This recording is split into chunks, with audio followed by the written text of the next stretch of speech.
Hi everyone, welcome back to the Stars and Startups podcast with me, Varun Khaitan. This is episode 22. On this episode, I chat with Raghav Chandra, co-founder of UrbanCompany, formerly called UrbanClap, where we discuss building products for millions of engaged users and creating a unique platform that now serves many major markets in India and globally.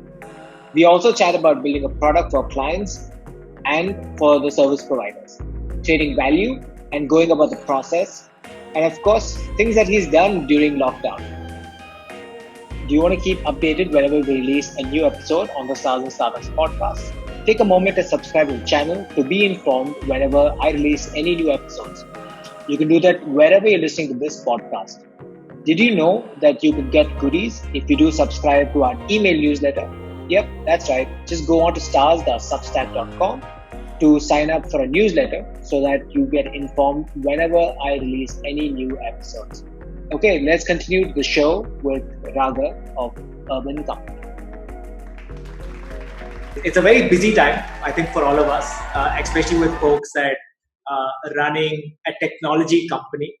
So, how is the UrbanCompany? Yeah, I think it's busy in a way, and it's a ton of time, which is also just free. You don't know what to do with so much of time. But yeah, no, we've coped up well. We've been very busy for the whole last quarter. Yeah, thanks for asking. In the last couple of years, there's a lot that has changed in terms of the UrbanCompany strategy, including the name from UrbanClap to UrbanCompany. You currently handle engineering and product. How has the journey been so far? The journey's been long, good 5-6 years now, and actually I've played a very diverse role because I have the UAE business, which is the first international country which we are expanding into 2 years back. So I look after that. So each of us, the three founders, each of us have nicely found one international geography to mentor. And I've last year I found my foray into leading the design team as well. Design team does not consider me much of a designer, but if you ask me, I think I'm a pretty good intern there. I think that's been more of the spectrum of things. As I look back last 5-6 years, we've had quite a journey in building UrbanCompany, which UrbanClap initially, and it's gone through some very interesting. If I look back, and maybe we'll touch upon this some point, but a good 3-4 very distinct phases in what we thought is the solution and what we must do, even though the problem statement at its crux has been often the same. When you guys started, what was the initial thesis? Because I think at that time there was a lot of players doing different things, somewhat unorganized segment, right? Everybody wanted to say, okay, I can get you a plumber at home, I can get you an electrician at home. Everybody felt that they'd have a better solution than what's out there. And then, of course, apps were the thing to basically make everything, kind of blow up. What was the initial thesis for you? When we entered, this was back in 2014, and I remember we all three of us had our own different startups before we got together. Right. Yours was buggy, right? Yes. So I was trying to solve the ride-sharing transportation sector. And what a struggle, my God. And I was 23 years then, so quite a daunting task then, and I was doing it alone. And I think Varun and Abhiraj I'd moved back to India in 2013. And amongst the bunch of experiences I went through, one of them was building my first startup. Varun had just quit BCG, and they were trying to have a go at their first startup. And then we got started. We started talking about what could we do together, because three of us kind of almost failing at the first try. That's when we realized we had a very close affinity to solving very, very large spaces, right? And something which touches upon mass market, and hence it's almost like a daily life problem. And we were very clear, we want to do something, we want to ultimately build a large company, so that it shouldn't happen that after 20-30 years or after 10 years we lose this team. So it's something large enough which keeps us occupied for the rest of our working life, but more importantly, something which is built upon the leverage of technology, and is able to create a massive difference.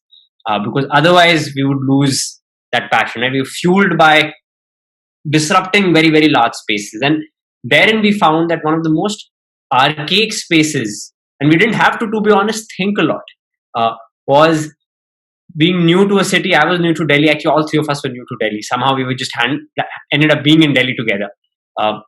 Basic things like getting a plumbing fixed and how reliant you are on your security guard for pretty much everything in the house kind of sparked that interest that, hey, like this human to human transaction which happens, which we call services now, is extremely broken. And we looked at the whole spectrum right up till like Abhiraj had just gotten married when we started off, and like finding a photographer, for example, where the hell you go? You'd ask your chacha for his daughter's wedding and get that reference. I think that's what made us really go deep into exploring services. And I think after that, it was a very structured waterfall of it's extremely, extremely unorganized. You have 25 million professionals, either freelancing through or under some contractor, but all in all, very, very fragmented and almost like hardly getting the ends to meet. And that's when he just took the plunge. Did you go through a process of validation, or you're like, you know what, this is a problem that we faced. There are so many others who have the same challenge. And then since we went through this process, we also feel like we know the challenges and which have to be fixed and how to fix it. And we're all smart guys. We're consultants and I've seen it, how the West handles it. And hence I will do this better. Was that the way you guys approach it? What is the thought there? Yeah, I think the two very important things. I think once bitten, twice shy. All of us with our first experience knew exactly what not to do and where the big struggle points would be. And the second is it always helps to have consultants in your team, right? So with the other two co-founders being very heavy on like consulting experience, I think you're very structured this time. And I remember we used to do surveys with our friends with 700 people personally paying to fill out survey forms. And interestingly, there's only one question we realized is relevant whenever we were doing these surveys, which is, are you going to pay money for something, right? Not asking what do you want, because everyone will say, I want A, B, C, D, but are you going to pay money? And I think that got us to a gist of it is a true problem very, very quickly. So it was very structured. It took us about 2 months to structure the problem statement and just a month to launch the first product. Wow, that's quite fast for an MVP to launch, etc. How many service providers were there on the first iteration, or did you focus on a certain geography? So it was first month was very interesting, right? So we get together with three of us. I think I had broken ribs when we started. When we officially started, I had like 3 ribs broken. But the good thing was I was supposed to build the platform while Abhiraj, Varun, we had 10 categories when we began. So they split it into 5 and 5. And they had to go and onboard the supply. 8th November is when we launched, or 10th November is when we launched. And I don't think we had any supplier by then. But what we used to do is we would go out, we'd get a lead on the customer side. And that lead is not as structured. We didn't market. So we'd go to Khan Market or ask a friend or search Facebook mom groups on needs. And once we had a lead, we'd then go out within the next few hours. Very quickly, Abhiraj, Varun would scan the web, find people to meet, really good professionals, convert them there and then. And on an email, we would make the connect. So our first version was basically on an email with the database we were trying to build. And I think in a week or so that became more structured. We put a web form to get that information, build profiles around it. And literally this was like the most MVP scratchy version you can imagine. It's interesting, right? Because when you look at the lean startup, you look at all these startup yarn that you get, they say go build an MVP, right? And if you look at the web prior to 2014, 2013, people would have accepted anything, right? Like, what, as long as I get a job done, it's do you feel like today, fast forward 5-6 years, the same MVP would work? Because it seems like now we need to have some kind of an experience, some kind of a look and feel for somebody to say, you know what, I trust these guys to do a good job. I won't. I think it would still work. So I think here's the interesting thing, right? What is the P? So product market fit or MVP for us, the P is actually not the technical product which gets built, right? The P is our ability to get a job done. And that point, it was more of getting two people to connect. Today, it's getting a service done, right? And there, the MVP does not have to be even a functional website. It could just be a person helping Varun connect to a beautician, for example, or Varun connect to a fitness trainer. And I think that's why it wouldn't probably like MVP. I'm very grateful our MVPs were so scrappy because it just cut the chase. It was basically you're trying to see if a match is even needed, right? Are we even able to add value? Like, what happens if I connect you to a fitness trainer? We don't know. Are we supposed to participate in that journey or not? Right? So the more rudimentary, the better. It basically meant we are on calls with the partner and the customer because we had no tech platform, which was great because you got a lot of consumer insights. The more you talk about this, you're saying, hey, what I'm doing is I have a database, or I could have a database of providers, and then there are others who want to engage with this database of providers, right? If you look at, say, a JustDial, right, the providers would be there hanging out. I know JustDial is kind of passe for a lot of people right now. I don't know how many people use it, so what. But I do remember at the time you guys launched, which is 2014, 15, maybe even 16, I still see ads in the movie theater with JustDial, kind of ads. Were they ever competition?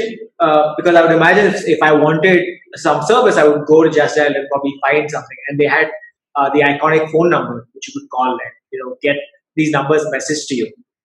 How did you guys view, a giant? Yeah, on the side, I'm a big fan of JustDial ads. I think they just do a phenomenal job.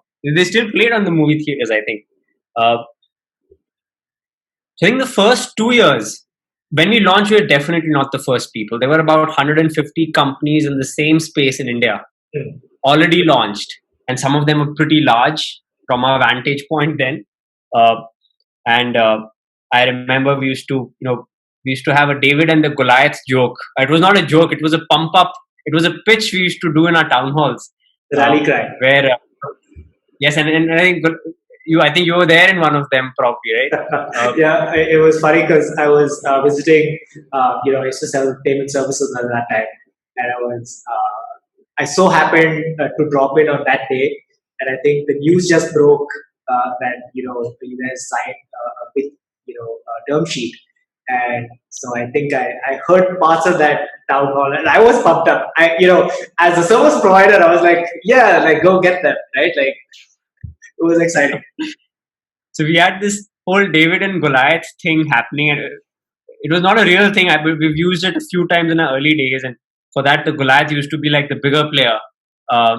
And the whole pitch was we need to be nimble. So it's getting the teams to iterate things fast and kind of not be intimidated. But interestingly, I think we've never had a very strong, we've known what other players have been doing even internationally. We've never actually tracked or bothered much or cared about competition. And thank God for that, because we've had the freedom to change and iterate through business models. So right now we are nothing like.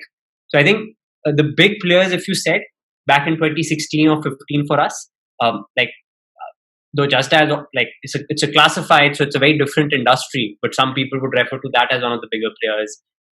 You had Thumbtack in the US, which was doing pretty well. Our initial models, drawings were based out of what those were doing. We're a very different business today. We're a fulfilled business. We are not a classifieds or an open marketplace, right? We're a very, very high touch point, controlling every part of the experience kind of company.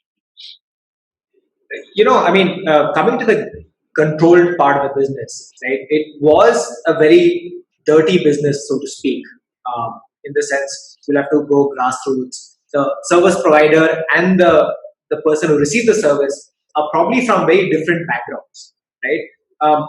And of course, how did you guys put yourself in their shoes? What was the initial thought process? How did you get yourself convinced that this is something that you should do? Yeah. No, we used to, our families would always ask us, kya कीचड़ industry में क्यों फंस गए हो? Like, it's so unsexy. But I guess you made this unsexy very sexy. I think, Varun, it started off with, I think our journey probably went through like very distinct 4 phases. These mini pivots which happened.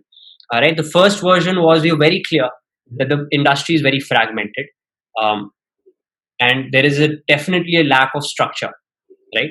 So our first version was really where we sort of wanted to connect people, reduce the hurdles in connection, but we wanted to be category experts. And at that point, the category expert piece meant, can I capture the right information for a professional? So if it's a photographer, we actually had amongst the best portfolios for these photographers, or an interior designer, right? We went really deep into structure and information. And that was the first touch point, right? Saying that it's an open marketplace. You come, you give your requirements, we'll connect you to the top 5 people we can find. But very soon we realized, actually that's really not where all the problems end, right? And I think we were just touching the tip of the iceberg. We realized some people just want the job to be done. Like, I don't want to choose between the professionals. So that's when we created a booking model where you can actually book. And that was not for all categories, right? So a plumber or a carpenter or a beautician, you just say, hey, I want a service professional to show up. We decide the service professional to show up, right? And this was a huge risk to go from an open marketplace to now actually the onus being on us. But it seemed like the right thing to do. And that's when the third learning came in. So there was a second mini shift, right? The third shift was, now that the onus is on us, we better control quality. Right? And quality became a huge thing. And we wanted to control quality because we realized all of this structuring and stuff is great, but at its core, the industry is fragmented. And because of that, the quality benchmarks are all over the place. Like, it was so bad that if I asked you, can you define what a yoga instructor is supposed to do? As a consumer, you probably couldn't define it. I don't know, like yoga, like, for example, what are the SKUs for a plumber? No clue. He's supposed to come and fix. How do I know what more can he do, right? And so we had to go deeper. Quality became a big thing. And the first hurdle we had to cross was, how do we control our supply, right? In a fragmented industry, you have these aggregators which exist, right? So there'll be a bunch of plumbers under one contractor, or a bunch of beauticians under a salon head, right, who'd be doing at home. It became a big hurdle. So we changed that and we went straight. And this is where we cut the line from having aggregators to actually having directly beauticians and plumbers on our platform. And again, something unthought through, because they never did digital commerce. These people are not used to digital commerce, right? And I think that was amongst the most fundamental things we could have done. It can completely change things, because that gave us the ability to go super deep. And what we did after that was then build different infrastructural pieces for these partners, right? From kind of figuring out how booking and calendar management happens for them, to solving training, to solving their financial needs. There's zero capital which they have. So how do we give them capital and loans, and so on and so forth.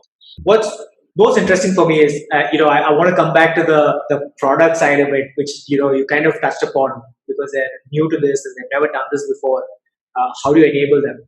But before we get there, when you're talking about training, you're talking about, upskilling, because now you've taken away the onus of the aggregator or a third party to say, okay, send me a good person, right?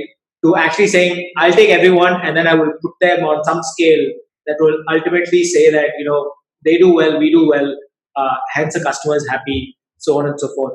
So you have to bring everybody to at least a baseline to then, because ratings will only give you information in the future, right? Not when you're starting off. So what was that shift like? Controlling nothing to controlling everything. Yes. It took a while.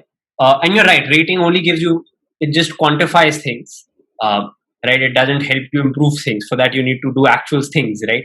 And it started off with, I think it was a journey. And the journey happened for us by picking some categories, going very deep, right? And I think our business is very complex because you have multiple geographies and you have multiple categories. And each category is very different, right? Tackling your home is very different from personal care like beauty, where the person's like literally, it's like he's literally a foot away from you. Yeah. I think that journey happened. It took some time, but I think in 2016 or 17, beauty emerged to be a very, very powerful business because we went very full stack in it. And when I say full stack, it meant we had training happening for beauty. All this equipment and stuff which they were using was fairly standardized. In fact, we started a product business by then, right? So business in the sense, so all products that the beautician uses on the job, we started controlling that as well, right? We had an inventory part. Beauticians could directly buy from there. It allowed us to quality check, are they using the products? We started innovating on monodoses, basically what shampoo companies did with 1 rupee sachets, right? Super critical, because then how do you know that they've used more or less? Right. And that was super great because that opened our eyes in terms of, damn, like this is a massively, like it's a huge attention business. You could do so much good. People actually love this. And then we expanded, and it took category by category, infrastructure by infrastructure. Today we are at a point where 100% of a business is fulfilled, and each business line would be probably different, varying levels of fulfillment. But we have 5 broad pillars which we look at. It starts with the ability to control and manage calendars for a professional and match it to demand, right? So I don't need a receptionist or a large army to say how many plumbers are working tomorrow, right? I can match that. And interesting, I'll point out a nuance, right? It's not real-time booking. So for us, it's not so much of a question of how many people are, how many, like equivalent of how many drivers or delivery boys are live right now. People are placing bookings 3 days in advance. I need to predict, will someone be available 3 days in advance, right? And taken all the human errors of 5% chance someone's sick. 5% is a huge margin for us in terms of bad deliveries. So calendar management and stuff was one bucket. The category expertise, which is how do you structure a category, right? What are the SKUs in it? What is the process of delivering a service, right? That was one bucket where we standardized. Third is the financing bit. So we enabling loans, insurances, the welfare and the future of these partners because they are dependent on us. Fourth was the training and the upskilling bit. And the fifth was the product layer. Right? And these 5 are the very, very core pillars which allow us to take a professional and turn him into a micro entrepreneur on our platform. I can go on about the number of people who love the UC experience, right? And I think a lot of them have become super users over the years. But what I find more fascinating as an entrepreneur is the fact that what you're calling fulfill is actually a franchising business, right? They've taken on the UrbanClap name and they're buying inventory from you. So it could be bookings, could be items, etc. from you because you're driving demand, and they're helping you fulfill, which is exactly how a subway works, right? They get the training, they get the food, they get everything shipped to them to the location, and all they have to do is ensure that it happens. They open the shutters every day. Yeah. No, one could say that, and it's at the most atomic level, which is a person, right? So you're creating new businesses by giving them a whole plethora of platform leverage. But that business which you're creating is actually this one person. It's a micro entrepreneur, which I find super powerful because this person is a single household and it's a household which typically would have earned 20,000 rupees a month. And you're able to make him go from 20,000 to about 50,000, 60,000. Best professionals like 1 lakh rupees a month. That's mind boggling. All right. That's like the beginning salary of an engineer from an IIT or something. And that's a blue collar worker in a way, So some on of the these same exactly, level. and I think that's what fuels the beauty of it, right? Like every person who gets onboarded, so we get like $1 earned is $1 gone into uh, a blue collared workers or a gig economy worker's pocket, and that fuels massive disruption in his family structure. Oh, for sure. But I just want to divert this conversation on the product side, right? You have millions of users now on both sides. Service providers, I think they're more limited in number. When you talked about the interfaces, etc., what was the process you followed while building something like that? So we are basically a two-sided platform, and the third side is us, right? So we have to put the contours to the system. But the two users who exist in our platform are consumers, so users like you and me, and partners, right? Now here's the interesting spin: the partners are not businesses; they're individuals. Point one, right? So we actually have consumer side ecosystems on both fronts. I mean, loosely tying the word consumer. Uh, and interestingly, the partners who uses our app day in, day out, hours and hours. Like when he enters your house, the app is what guides him to what he needs to do. Payments, his facial recognition, is using the right products. There's bar scanning. Uh, Actually, the partner side is a lot more complex and involved because that's the quality checkpoint for us. And these are the two interesting things which fuel a lot of our product design thinking, so to say. If you look at the journey, we started off with a mobile first approach. In fact, we only had a mobile web version. We didn't even launch desktop until so we've had mobile web, then we had apps, and then we somehow released much later a desktop version. But a large part of a consumer base is very, very mobile heavy, and I think that's no surprise to anyone. But on the partner side, everything is very, very mobile because they're on the go, right? And they need this information and all of this stuff. Like the front end of our apps more as the storefront, right? This is a means to communicate because we potentially can't manage. Like on the partner side, I'll give you a more nuanced example. Consumer side is more understood by people. So on partner side, if we had to do training, right? Now our space requires a lot of training. That's the bread and butter, right? Skilled professionals. It's very hard to train them when they're in like 15 cities and all of them are busy working, right? We need to push out highly trained videos to them, right? But even more interesting, what if you need to do a one-on-one chat? What if a partner is stuck on a job? Like if I'm getting my AC repaired and a partner gets stuck, right? He needs an expert to help him, right? We leverage a lot of technology for things like these. So he can basically stream a live video call with an expert sitting in the office to solve problems which he's having, right? And I think all of these nuances is what technology is able to enable for us. So just staying with the supply side, I would, and you mentioned that they were also, kind of blue collar in a way, right? Did this mean that a lot of them did not have, they were semi-literate or illiterate? And how do you then create an app for them? I mean, do you ever come across that challenge? Very interesting. We always feared this, and I think a lot of us still fear this when we're opening a new company. We realized everyone in India knows how to operate a smartphone. In fact, there are countless examples we've had where people might not know how to read or might not be familiar. I think people know how to read by and large the segments you operate in, but they might not be familiar with reading, but they will still be very, very heavy users of internet and app, right? And this is one interesting thing. Actually, this I learned like in my previous startup when I was trying to get auto rickshaws on the go. I talked to a few people and they had like these very fancy smartphones, and I was like, "Ye karta kya hai?"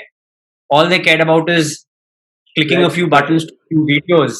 They had no clue what is written on it. Our segment, Varun, has been a smartphone or a. Actually, that's not true. In the beginning, we had to have people invest. So digital commerce is new for them initially, like the first 1 or 2 years. So we had to do a lot of investments in having. In fact, I remember we used to give out maybe first few set of people. We probably would have like helped buy them Android phones also, the cheapest Android phones, 3,000 rupee kinds. We used to do like some data packs helping. I think that stopped after some point. once there were success stories of professionals doing well in this new digitally enabled business, I think that's when life got very easy. Because what happened was then because everyone knows how to use a phone, and even if they didn't, it was easy for them because they viewed it as an investment. That, hey, this seems like something which everyone talks about. I'm gonna like buy this brick, and it's gonna give me business. Like, that's awesome. And I think that reaction happened very quickly. I mean, the investment also has fallen drastically, right? You can get a phone for 5,000-6,000 rupees, which does its job. Yeah, even cheaper probably. I mean, I haven't bought a cheap phone in a while, and my phones last 3 years, so probably longer if I don't lose them. You spent time in the US, and as I understand, you reside in California, and then you started with. Did you start at Yelp first or then Twitter? Which did you work at? I was at Yelp for a few months with more of an internship, okay. And then Twitter. Was there any learning that you've been able to take from there? Because there's stalwarts in kind of building experiences, building products for scale, and so on. Has any of those aspects have helped you with your current role? Yeah, so I think so for me, Yelp was very interesting. I think Yelp for me was an eye opener, and that's what perhaps structured my mind in terms of what kind of businesses would I want to ever open in life. Because it was the first time I saw technology play a role in local businesses. All other businesses would get helped through technology is very virtual, right?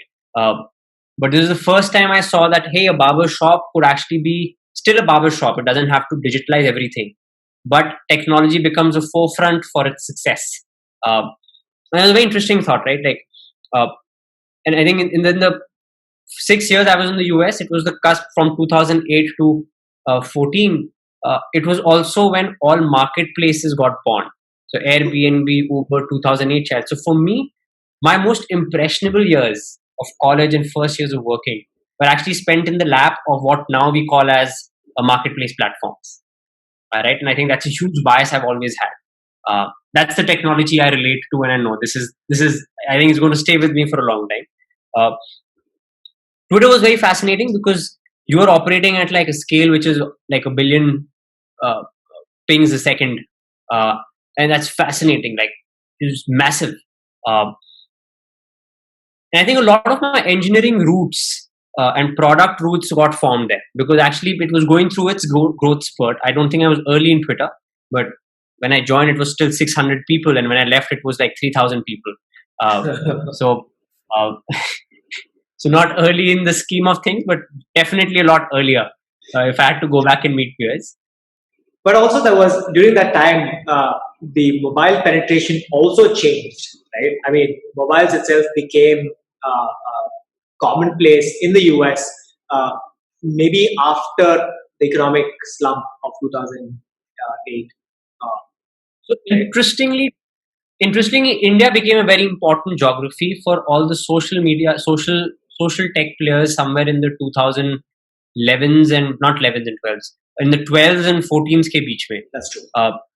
Because so actually US lagged a lot in terms of its mobile revolution, right? So it was never a big thing because people anyways empowered through desktop, and everyone had laptops, right? The well-being was good enough. And that story in India and Asia Pacific started panning out. But the telecom operators in the US also controlled how mobiles were sold.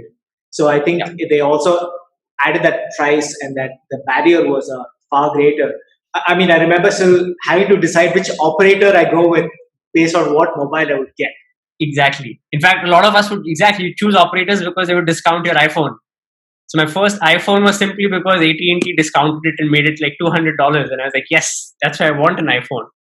I mean, Apple called AT&T partners, right? Because they had to find a player to launch the iPhone, and AT&T came forward, and they did a massive rollout, and that was a huge win for Apple to a large extent, and of course to AT&T because they got a lot of high-paying users at that time.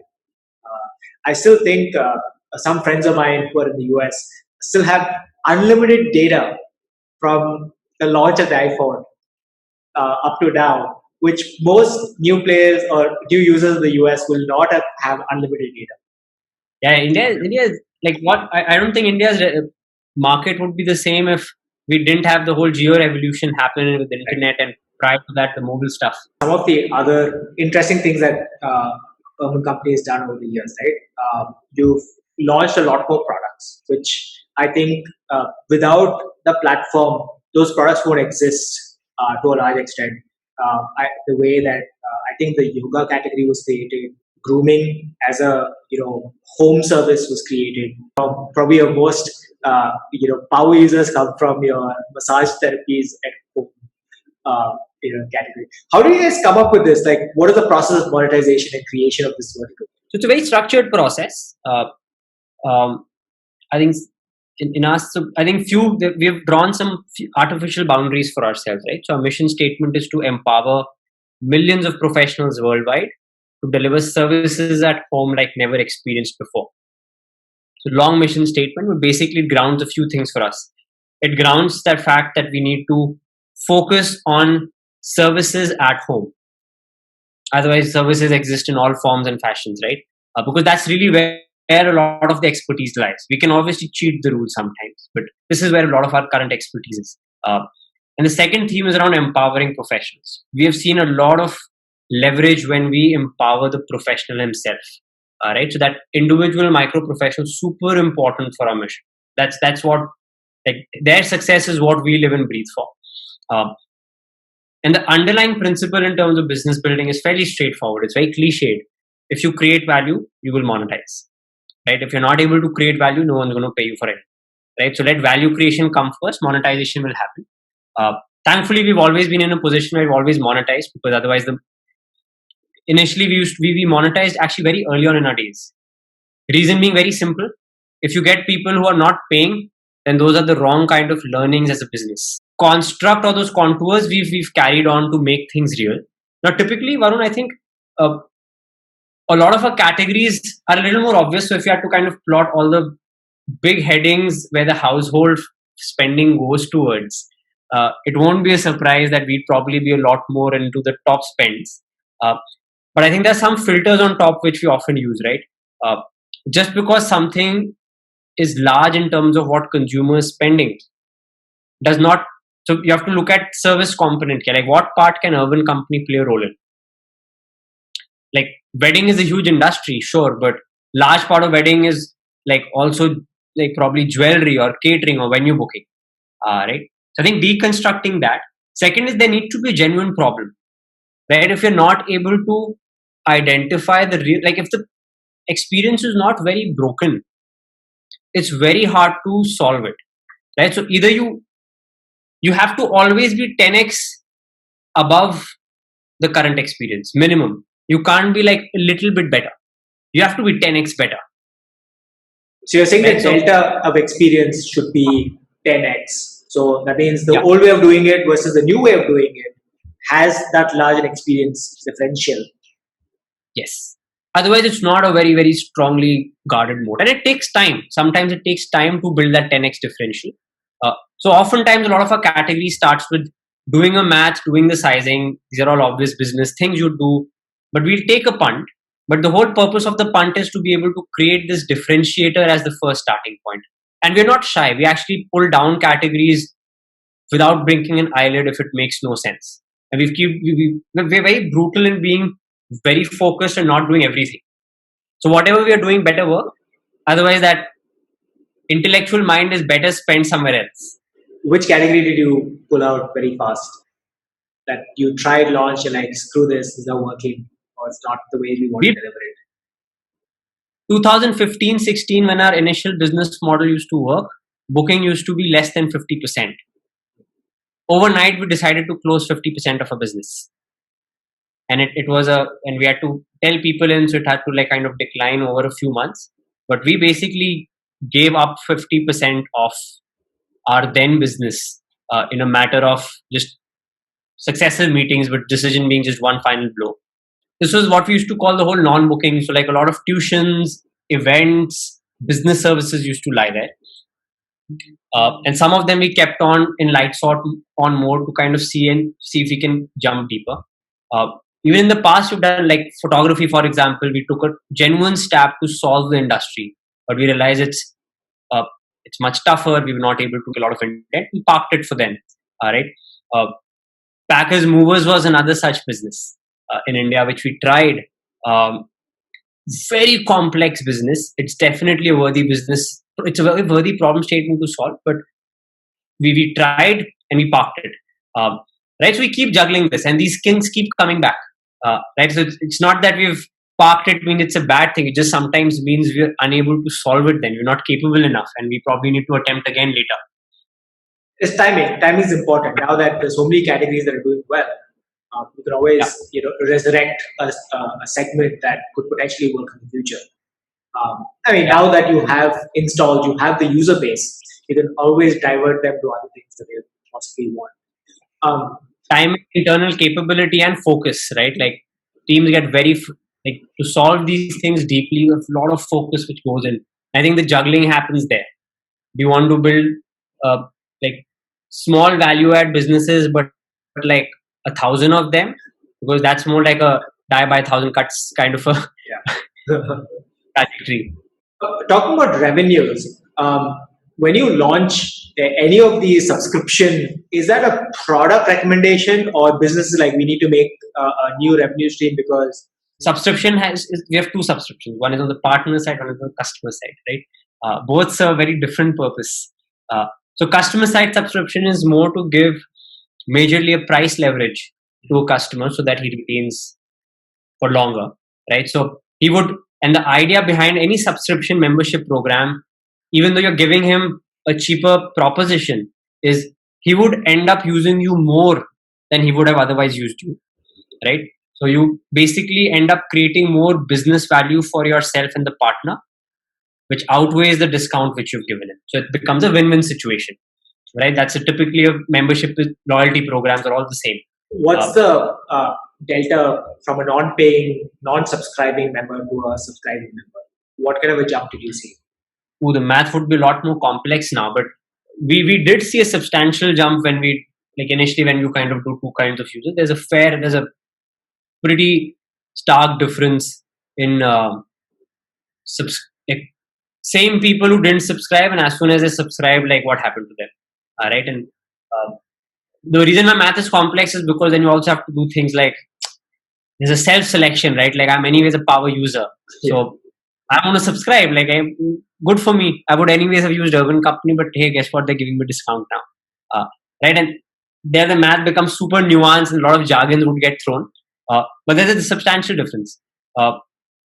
Partner side also there's a subscription.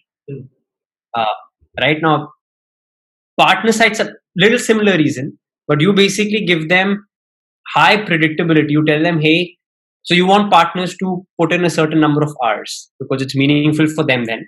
Right? Otherwise, the math doesn't work. Right? So to increase that utilization, you give them subscription, then you kind of have these constructs which gets them to make more money. But what we get in return is, bare minimum lock-in which they're able to put in. So very different. Both worlds for us revolve very different use cases you're trying to drive. In the Uber Ola space, when the first drivers started seeing a lot of money, they started buying up more cars, and then they would have their brother and cousin and wife and whoever else start driving those 4 or 5 other cars, and because now they have a mini enterprise.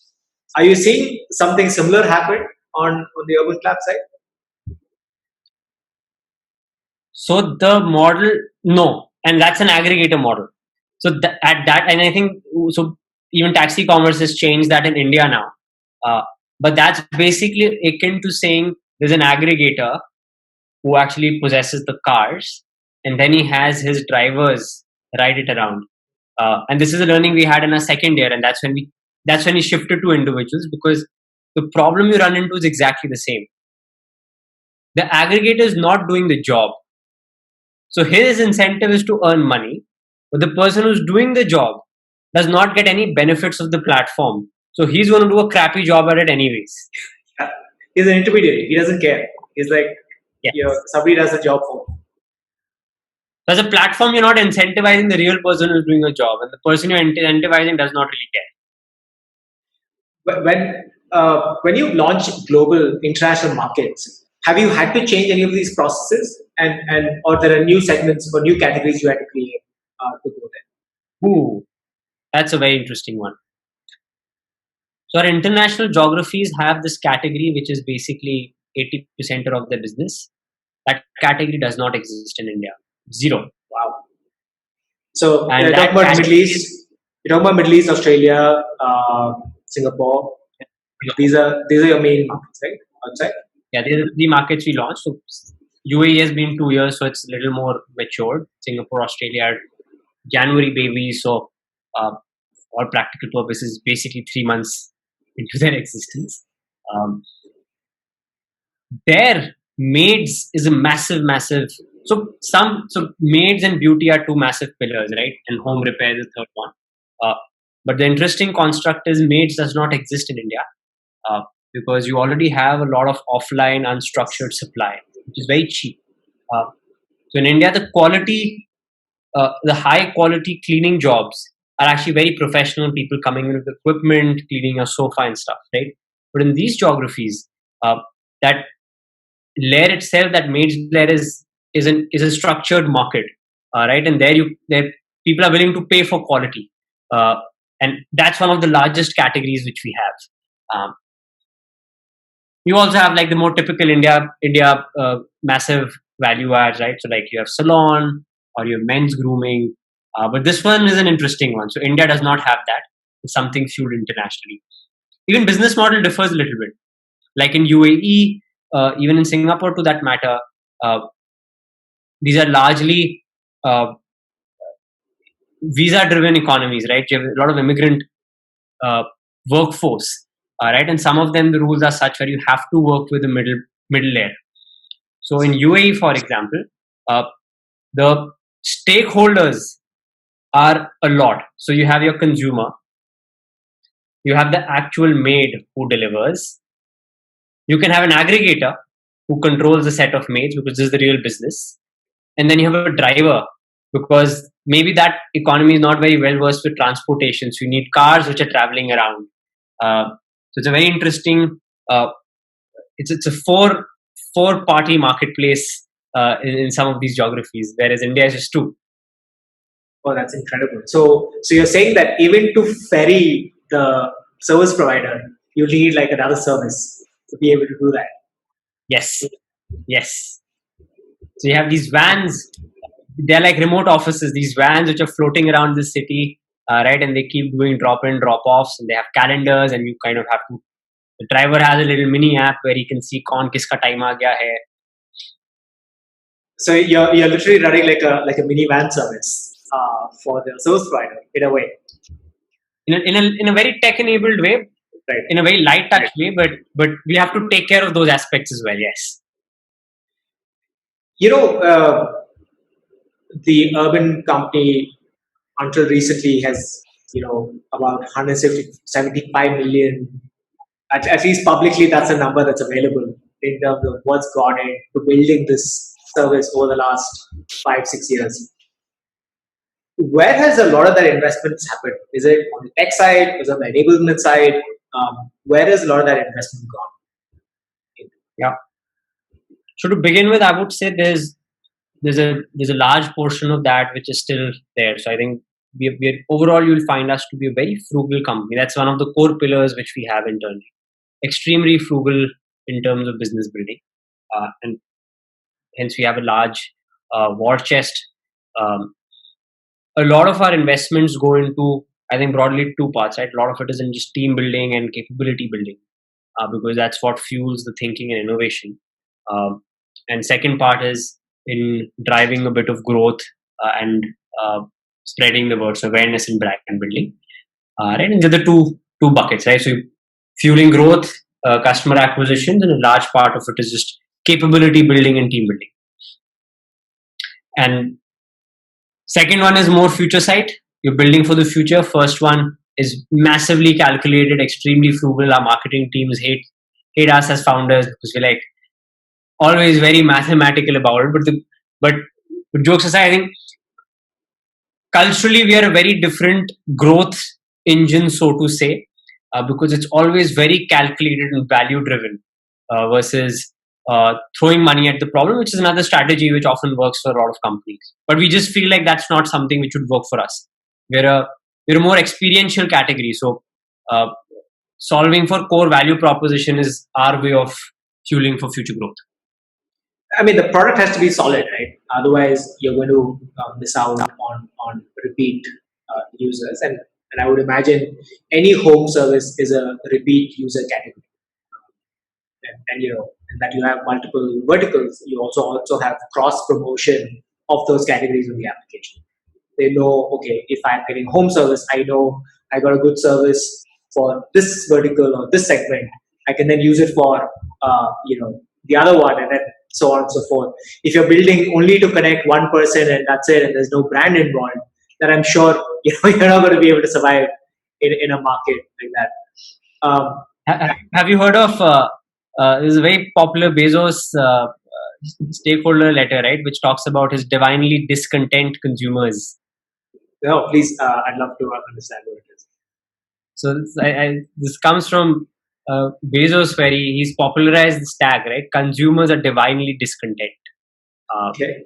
right? And they just whatever is good for them becomes normal for them later.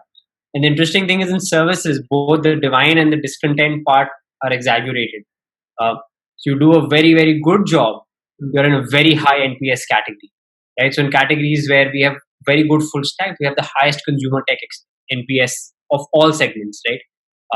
But if you do a bad job, consumers are going to really, really trash you, right? Because it's so interpersonal services. Yeah.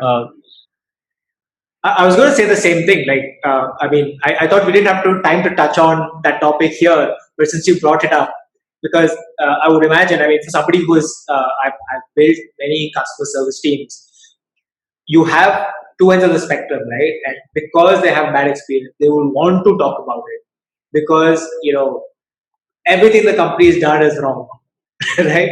And you're like, no, it's probably an outlier, and there's so many other experiences. How do you manage that? Is there some expectation that you can do some communication? How do you manage that from a company standpoint? Well, it has to start with the pursuit of having no exceptions, right? I think consumer has to be the central focal point for any business because they're ultimately paying your salaries, right? And the pursuit of them being happy is really what it's all about, right? And I think a lot of work happens there. So we have fairly sophisticated tracking tools and metrics which capture all kind. Like review is, I think, a very superficial metric which we have. There are a lot more detailed metrics in terms of what's happening in our marketplace. But those are all just like signals coming in, right? The real expectation setting is for us to always be damn good, and a lot of investment happens in that respect. And we have a fantastic, and see, there will always be grievances, right? There will be a lot small percentage of jobs which kind of go missing. We try to do two things there. One is salvage the situation and make sure we do right by the consumer and the partner. So we have a team who kind of get activated and try to help in. And the second is use all that stuff for learning so that things like these don't happen. But there's not much you could do. You can help the consumer at that point, and I think the more important thing in the long term is actually using those as learning to improve. If you don't do the latter, then the problem just exponentially increases. People are not algorithms, right? Like there's still a service provider is a human.